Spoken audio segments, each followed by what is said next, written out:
Happy Thursday, Kipsters. Miss S here with your second grade read aloud. Really excited to continue reading our text of the week together, which is Bone Button Borscht, and practicing our skill, which we're just going to jump into today since we already finished reading our text earlier this week. So our skill of the day is using illustrations and words to describe setting or characters. And characters is really what we're going to be focusing on today. All the questions we'll be answering, we'll be looking at describing characters. So we'll be using illustrations to describe the characters in our text. So as always, I'm going to start off answering our first question. So watch me follow my steps. How do the illustrations use color to show how people feel at the beginning and end of the story? How do the illustrations use color to show how the people feel in the beginning and end of the story? Looking at step number 1. What are you describing, setting, or characters? We know that today we are focusing on characters. Step number 2, read the words closely.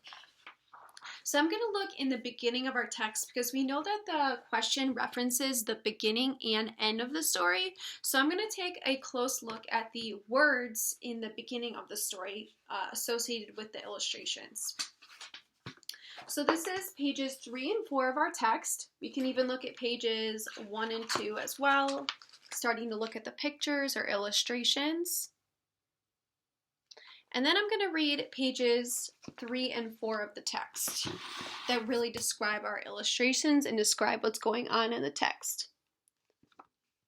So, the beggar went to another house and knocked. "Please help me, I'm hungry and cold."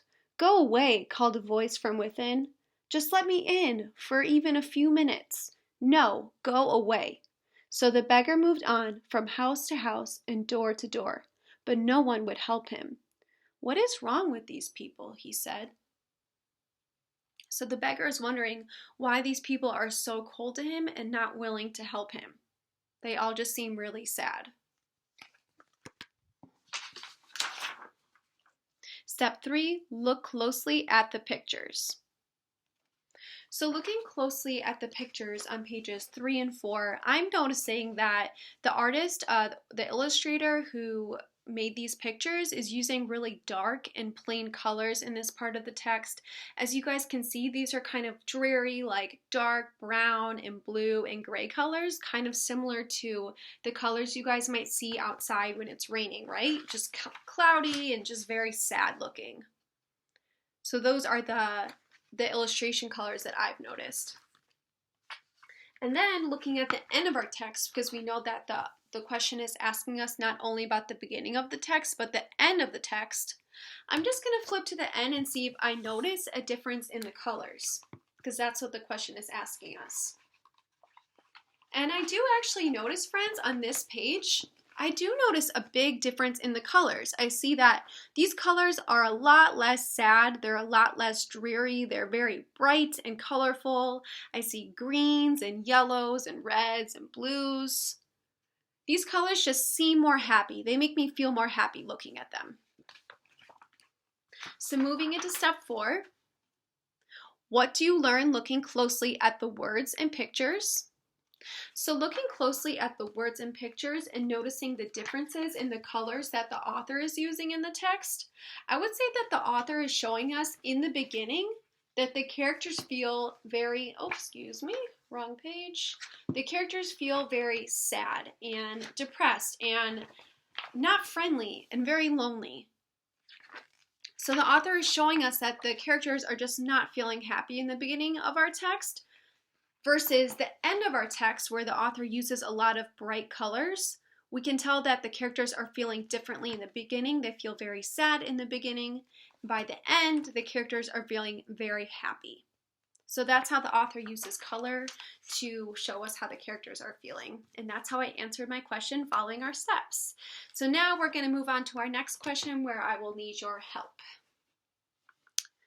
So this next question is, how do the illustrations show the enthusiasm of the people on pages 13 to 16? How do the illustrations show the enthusiasm of the people on pages 13 to 16?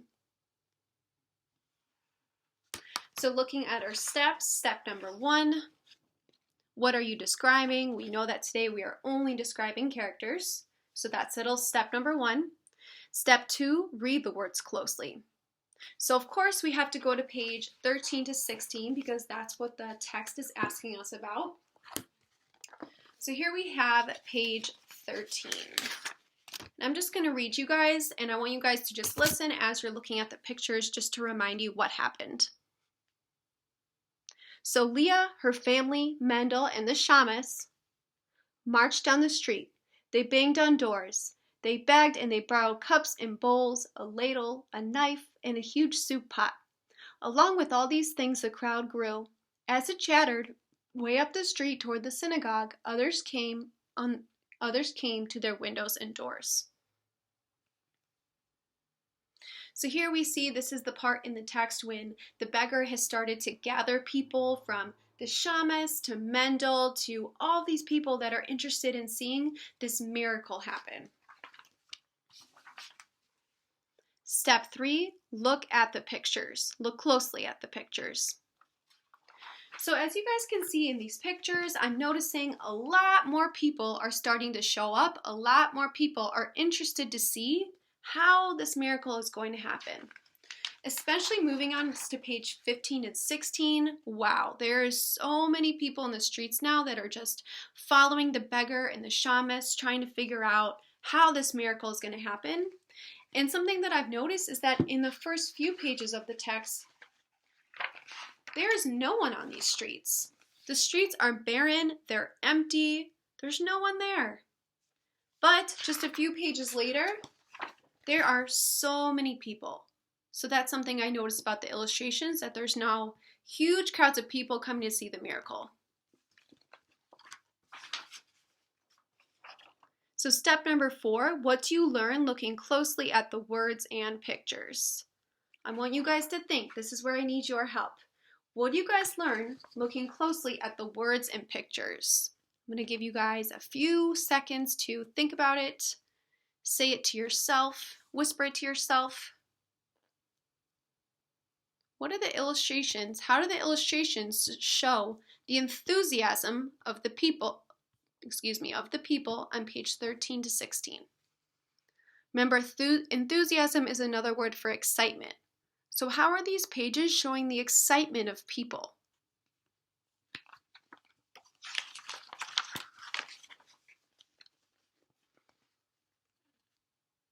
How do the illustrations show the enthusiasm of these people?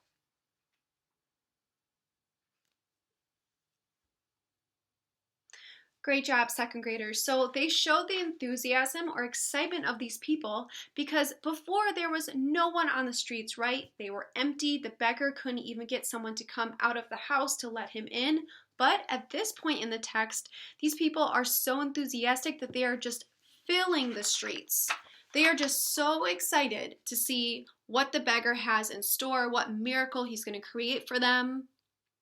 So we can see in the illustrations that the illustrator drew for us that there are now so many people in the streets, and it really shows their enthusiasm in seeing if this miracle can happen. All right, Kipsters, thank you so much for your thoughts and your participation. And now I need your one more participation from you in logging into Google Classroom to answer our question of the day. So I'm going to go ahead and flip to the page that references this question, and you guys need to do your part and go into Google Classroom. Oh, excuse me. Oh, this is the right page. My bad. Silly Miss S. Okay, so looking at these two pages, just looking at the illustrations, what do the illustrations tell you about the characters on on these pages? What do the illustrations tell you about the characters on these pages? A, the characters are lonely and angry. The characters are angry and anxious. B, the characters are lonely and sad. C, the characters are cheerful and excited. D, the characters are embarrassed. What did the illustrations show you?